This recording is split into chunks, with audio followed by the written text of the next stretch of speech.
Chapter 1: The Golden Cage. The marble halls of the Solarian Empire did not echo with laughter. They echoed with the rhythmic, sterile clicking of obsidian heels and the low murmur of courtiers trading secrets like counterfeit coin. It was a palace built on conquest, held together by the heavy mortar of bloodlines and tactical marriages. At the very center of this grand cage lived Kaelen. He was 17, with hair the color of spun starlight and eyes that held the deep, bruised violet of a twilight storm. Traits inherited entirely from his father, Chancellor Valerian. But it was his spirit that drew the eye, a fierce, untamable spark that refused to bow to the rigid orthodoxy of the imperial court. Kaelen spent his days slipping away from tutors of history and statecraft, preferring the sun-drenched gardens where the wild night-blooming jasmine tangled with ancient stone. It was here that Ilyas found him. Ilyas was the shadow that guarded the throne, though his loyalty was not to the emperor who sat upon it, but to the fragile boy who sat beneath the garden boughs. Appointed as Kaelen's personal sworn shield when they were both children, Ilyas had grown from a stoic, orphan street fighter into a master of the blade. Tall, broad-shouldered, with skin the color of desert bronze and a face carved from granite, Ilyas was the physical embodiment of unyielding devotion. "You're missing your lessons on naval trade tariffs, my lord," Ilyas said, his voice a low, gravelly baritone that carried easily over the rustling leaves. He stood a few paces away, arms crossed over his chest, his fingers lightly brushing the pommel of his broadsword. Kaelen looked up from the book of forbidden poetry he had hidden inside a hollowed-out legislative ledger. A slow, brilliant smile broke across his face, instantly softening the aristocratic sharpness of his jaw. "Tariffs can wait, Ilyas. The price of iron isn't nearly as interesting as the poetry of the fallen kingdoms," Kaelen replied, closing the book and patting the grass beside him. "Sit with me. The sun is warm, and my father is locked in the war room with the generals until the third bell." Ilyas hesitated, his dark eyes scanning the perimeter of the courtyard before slowly easing his heavy frame down onto the grass beside the prince. The proximity was a dangerous luxury they allowed themselves only when the walls were thickest. "The emperor is growing impatient, Kaelen," Ilyas murmured, his gaze lingering on the prince's face with a quiet, burning intensity that he usually kept buried behind a mask of military discipline. "He speaks of betrothals, a strategic alliance with the Western Duchy. He wants to anchor you to the throne with chains of gold." Kaelen's smile faltered, the light in his violet eyes dimming into a cold defiance. "A marriage of convenience, to breed more obedient little soldiers for the imperial machine. They look at me and see a crown prince, a piece of political property. None of them see me." "I see you," Ilyas said instantly, the words slipping out before he could check them. Kaelen turned, his breath catching in his throat at the raw, unfiltered devotion burning in Ilyas's dark gaze.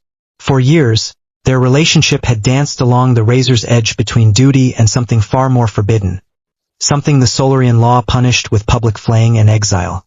Yet, in the quiet sanctuary of the gardens, the empire felt miles away. Slowly, deliberately, Ilyas reached out. His calloused, battle-scarred fingers brushed against Kaelen's cheek, tracing the line of his jaw with infinite tenderness. Kaelen leaned into the touch, closing his eyes as a shudder ran through his frame.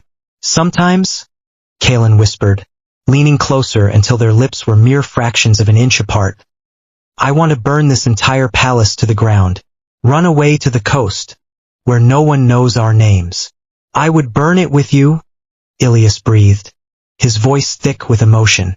When their lips finally met, it was not a tentative brush, but a fierce, desperate collision of two souls starving for freedom. It was a kiss born of stolen moments and looming threats, a silent vow that defied the very gods of the empire.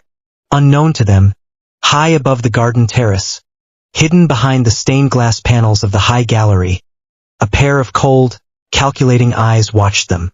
Emperor Kaelen lowered his spyglass. Beside him stood Chancellor Valerian, his face as blank and unreadable as a freshly quarried slate.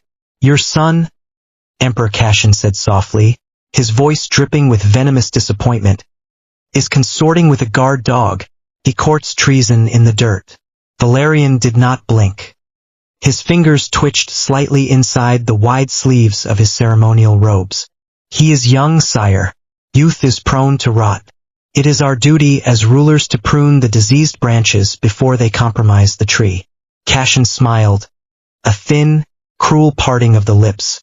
Indeed, a diseased branch must be severed. Permanently. Chapter 2. The Edict of Blood.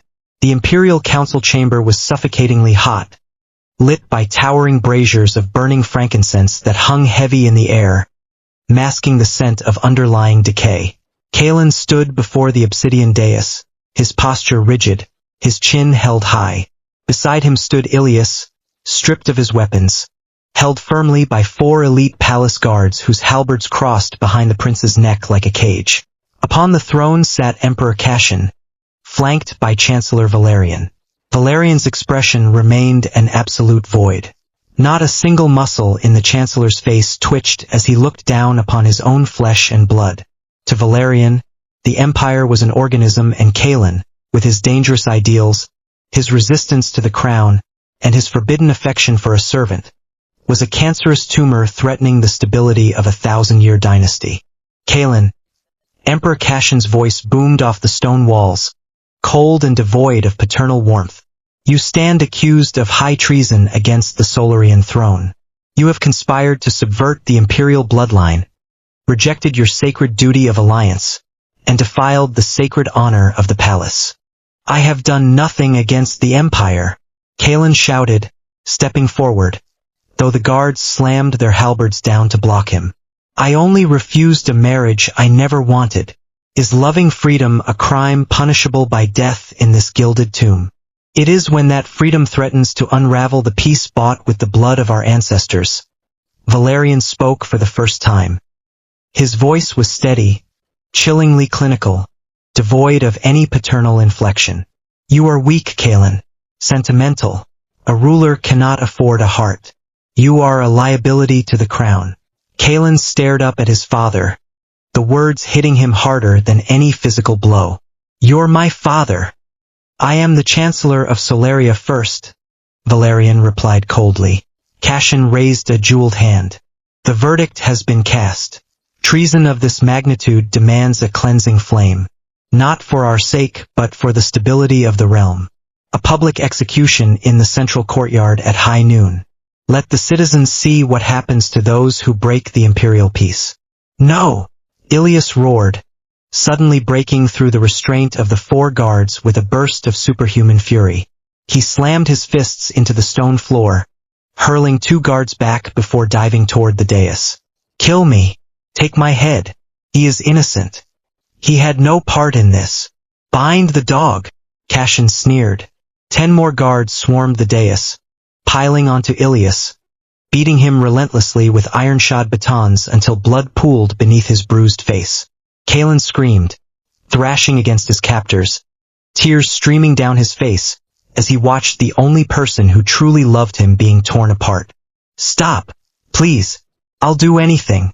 Marry who you want. Sign whatever treaties you command. Kaelen sobbed, collapsing to his knees on the cold floor, his pride completely shattered. Just let him live. Spare Ilyas. Valerian looked down at his kneeling son. In his dark eyes, there flickered a microscopic flash of hesitation, a ghost of a memory of a little boy who used to ride upon his shoulders. But it was instantly crushed beneath the immense weight of statecraft and absolute power. A traitor cannot be bargained with, Valerian said softly. The sentence stands. Chapter 3. The Execution at Noon. The central courtyard of the imperial capital was packed tighter than a butcher's block. Thousands of citizens, slaves, merchants, and low-ranking soldiers stood shoulder to shoulder under the blazing midday sun, forced to witness the crown's absolute authority. At the center stood a wooden scaffold, draped in black velvet and trimmed with gold fringe, the traditional colors of imperial execution. Kaelen was dragged up the steps, his hands bound in heavy iron manacles. His once starlight hair was matted with sweat and dirt, his tunic torn at the shoulder. He was forced onto his knees before the executioner, a towering, hooded executioner holding a massive, double-handed headsman's axe that gleamed wickedly in the sunlight. Off to the side, chained to a wooden post and held down by guards, was Ilyas. His face was a mask of purple bruises and crusted blood. His eyes wide with a manic, desperate terror as he watched Kaelen. "Kaelen!" Ilyas screamed, straining so hard against his chains that his wrists tore open, spraying bright red blood onto the cobblestones. "Kaelen! Look at me!" Kaelen turned his head slowly, meeting Ilyas's gaze across the sea of execution spectators. Through the haze of pain and overwhelming despair, a strange sense of calm settled over the prince. He realized then that his father and the emperor had not just condemned him to death. They had murdered their own legacy. They had traded their future for a rotting throne. "I love you, Ilyas," Kaelen whispered, his voice carrying clearly across the silent courtyard. "I love you." Ilyas wept, breaking down completely as he watched the executioner step forward and raise the heavy iron axe high into the air.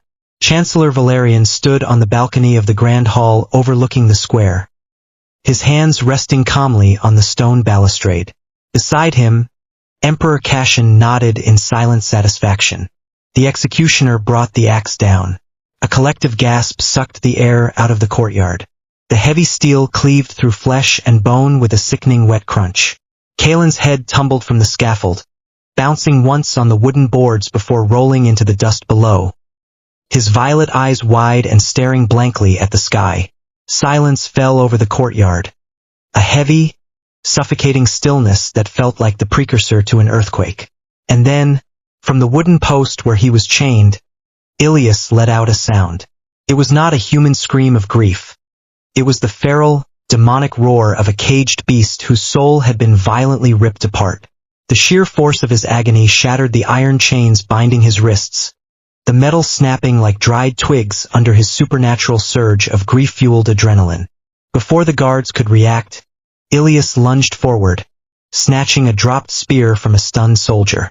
In a blur of motion, he drove the weapon through the nearest guard's chest, ripping the blade free and cutting down 3 more before anyone could draw a sword. "Burn it!" Ilyas roared, his voice echoing off the stone walls like thunder. "Burn the empire to ash!" Chapter 4: The Whispers in the Shadows. The execution of Prince Kaelen did not solidify the Solarian Empire. It cracked its foundation from the inside out. Within days, the whisper network of the capital, composed of slaves, disgruntled lower-class citizens, and secret sympathizers who had loved Kaelen's quiet kindness, began to murmur. The death of the young prince was the final straw in a centuries-long history of imperial tyranny. But more than that, the people learned the truth. Chancellor Valerian had given the order to execute his own flesh and blood to protect a crown that cared nothing for its subjects. Deep within the damp, sprawling underground tunnels beneath the imperial palace, a secret meeting was taking place. Torchlight flickered against the damp brick walls, casting long, dancing shadows over a gathering of dozens of men and women. At the head of a long wooden table stood Ilyas. His wounds had been hastily bandaged with dirty cloth, but his body was a map of fresh scars. His face was hardened into stone, every trace of the gentle, protective guard dog entirely gone. In his place stood a general of vengeance. "The capital is fat, arrogant, and complacent," Ilyas said, his voice low, commanding absolute silence in the cavern. "They believe that by spilling Kaelen's blood on the stones, they have silenced dissent. They do not know that they have only poured oil on a smoldering ember." An older woman, a former royal seamstress whose own son had been conscripted and killed in the emperor's senseless border wars, stepped forward. "The city guard is spread thin, Ilyas, but the granaries are locked behind triple gates, and the armory is heavily fortified. We don't need to break through their gates," Ilyas replied, his dark eyes gleaming with cold tactical brilliance. "We will use the empire's own greed against them. The outer provinces are already starving because the emperor taxes their grain to feed his personal legions. Send word to the western rebels. Tell them the gates of the capital will be open from the inside." "And the chancellor?" a young male courier asked quietly. Valerian and Kaelen are guarded by the elite Praetorian vanguard. Ilyas's jaw tightened, a muscle ticking violently in his cheek. Leave Valerian to me. I want to look him in the eye when the empire falls around his ears. I want him to realize that by killing his son, he murdered his own dynasty. Up above, in the glittering halls of the palace, Emperor Kaelen was hosting a grand banquet to celebrate the restoration of imperial order. Music drifted through the arched windows, masking the sound of boots marching through the outer districts. Chancellor Valerian sat at the emperor's right hand, sipping fine amber wine from a crystal goblet. Yet, despite the festive atmosphere, an unshakable chill gnawed at the base of his spine. He looked out the tall glass window toward the central courtyard, where the blood of his son had already been washed away by a sudden, violent rainstorm. For the first time in his life, the master architect of the Solarian Empire felt a cold terror grip his chest. Chapter 5. The Siege of the Inner Citadel. The night of the reckoning arrived with a tempest. Howling winds ripped through the spires of the Solarian capital, carrying sheets of freezing rain that hammered against the stained glass windows of the imperial palace. Inside the grand banquet hall, the nobles continued their hollow revelry, blissfully unaware that the outer walls of the fortress had already fallen. Boom! The massive bronze and iron front doors of the palace exploded inward in a shower of splintered timber and flying iron rivets. Screams pierced the music as a horde of insurgents, runaway slaves, disgruntled soldiers, and desperate citizens poured into the marble halls, brandishing crude pikes, stolen swords, and torches that hissed and spat against the wet stone floor. Leading the charge, cutting through the elite Praetorian vanguard with ruthless mechanical precision, was Ilyas. He wore no armor, only a dark leather tunic soaked in rain and blood. His broadsword moved like a flash of lightning, parrying imperial steel and returning death with every stroke. He was a force of nature, unstoppable and terrifying. "Protect the Emperor!" a captain of the guard screamed, rallying a dozen men to form a wall before the grand staircase. Ilyas didn't even slow down. He parried a thrust, spun, drove his elbow into the captain's throat, and vaulted up the marble stairs 2 at a time, leaving a trail of bloody footprints behind him. Inside the imperial throne room, Emperor Kaelen and Chancellor Valerian stood before the golden throne. The doors were locked, but the sound of splintering wood and dying screams echoed clearly through the heavy oak. "The guards have failed," Kaelen hissed, his face pale with panic, the royal crown slightly crooked on his head. "Call the reserves. Use the wildfire reserves." "There are no reserves, sire," Valerian said. His voice was shockingly calm, though his hands trembled slightly as he gripped the ivory handle of his ceremonial dagger. "The legions deserted 3 hours ago when they saw the outer walls burn. We are alone." With a deafening crash, the heavy oak doors of the throne room shattered inward. Ilyas stepped across the threshold. Water dripped from his dark hair onto his blood-stained shoulders, and his heavy broadsword dragged along the polished marble floor, leaving a long, jagged scratch across the pristine stone. Emperor Kaelen drew a jeweled dagger, stepping back against the golden throne. "Stay back, dog. I am your emperor. I command you to kneel." Ilyas didn't look at Kaelen. His dark, burning eyes were locked entirely on Chancellor Valerian. Chapter 6. The Fall of the Architect. Valerian stood his ground, facing the approaching storm with the stoic dignity of a man who knew his fate was sealed. He did not cower, nor did he beg. He simply watched as Ilyas stopped 10 paces away, the heavy sword resting loosely in his grip. "You came for your revenge," Valerian said steadily, his voice echoing in the vast, drafty throne room. "I didn't come for revenge," Ilyas replied, his voice flat, cold and dead. "Revenge implies that what you took can be balanced. You didn't just kill Kaelen. You killed the only thing that kept this monstrous empire anchored to reality. You built a machine out of blood and law, and now it's going to crush you." Emperor Kaelen, terrified and enraged by being ignored, suddenly lunged forward, thrusting his jeweled dagger toward Ilyas's chest. Without even turning his head, Ilyas backhanded the emperor with his iron gauntlet left fist. The blow caught Kaelen squarely across the jaw with the force of a battering ram, sending the ruler of Solaria crashing headfirst into the base of the golden throne, where he slumped unconscious, blood pouring from his nose and mouth. Ilyas turned his full attention back to Valerian. "He loved you," Ilyas whispered, the first crack appearing in his icy exterior as his voice trembled with suppressed agony. "Even after everything, when they put the chains on him in that council room. He asked if you were still his father. He thought you might save him." Valerian's breath hitched. For a fraction of a second, the iron facade of the Chancellor shattered. The weight of his own monstrous choice crashed down upon his shoulders, heavier than any crown or empire. He saw his son's violet eyes staring back at him from the dark void of memory. "I chose the Empire," Valerian whispered, a single tear cutting a clean path through the soot and sweat on his cheek. "And now," Ilyas said, raising his broadsword, "the Empire is burning with you." With a swift, clean stroke, Ilyas brought the blade down. Chancellor Valerian's head severed cleanly from his shoulders, hitting the marble floor with a dull thud before rolling to a stop beside the unconscious Emperor's feet. The master architect of Solaria was gone, leaving behind only an empty throne and a pool of dark blood. Chapter 7: Ashes and Wildflowers. By dawn, the Solarian Empire was no more. The great golden banners bearing the imperial sun emblem were torn down from the palace battlements, replaced by simple, unblemished white cloth fluttering in the morning breeze. The central courtyard, once the site of a brutal execution, was now filled with thousands of liberated citizens, slaves, and soldiers who had thrown down their arms. There was no new emperor crowned that day.